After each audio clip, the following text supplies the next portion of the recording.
Mass amnesty would be unfair. Mass deportation would be both impossible and contrary to our character. President Obama addressed the nation tonight announcing he will bypass Congress to try to fix America's immigration system.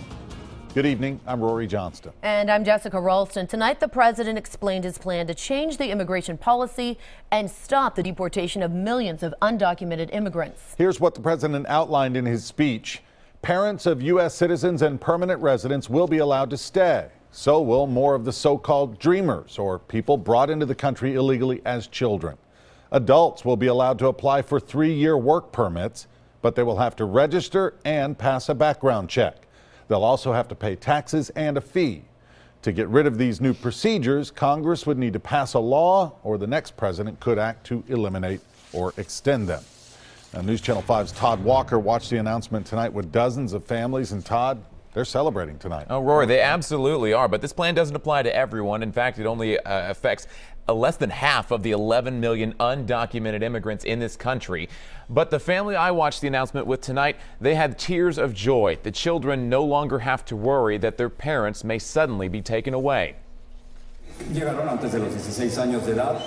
The people in this room have been in limbo for a long time.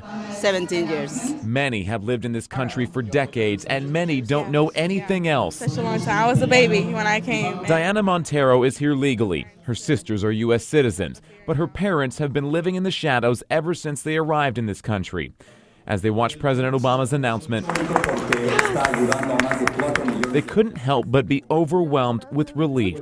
Gracias, Dios. Diana and her sisters don't have to worry about suddenly losing their parents. There's no more fear of being pulled over, being deported the next day. And finally, my family and I will be together without that fear of driving down to the store just like everyone else. It is not a permanent fix. The plan covers less than half of the undocumented people in this country and only 3 years at a time. I think we hope that this is a nudge to Congress to get moving on immigration reform, because only Congress can change our laws. Kentucky Senator Mitch McConnell says the newly elected Republican majority plans to fight the president's plan when they are sworn in. Make no mistake, when the newly elected representatives of the people take their seats, they will act.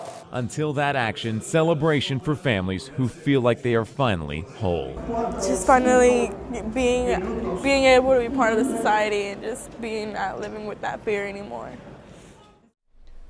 A local immigration lawyer I spoke with tonight says this plan does have its shortfalls, Roy, but they agree that this is not amnesty, but more a Band-Aid until Congress can do something. Interesting. Speaking of Congress, Todd, Mitch McConnell, who you heard from there, isn't the only one opposed to the plan. Several Republicans say the president blatantly overstepped his powers. Congressman Scott DesJarlais issued this statement tonight saying, quote, "My colleagues and I will be reviewing all available options afforded to Congress to prevent this usurpation of power and preserve the rule of law." Congressman Marsha Blackburn also said, quote, "Republicans will fight the president's amnesty. America is a nation of laws, and lawlessness will not stand." Blackburn also referred to the president as King Obama.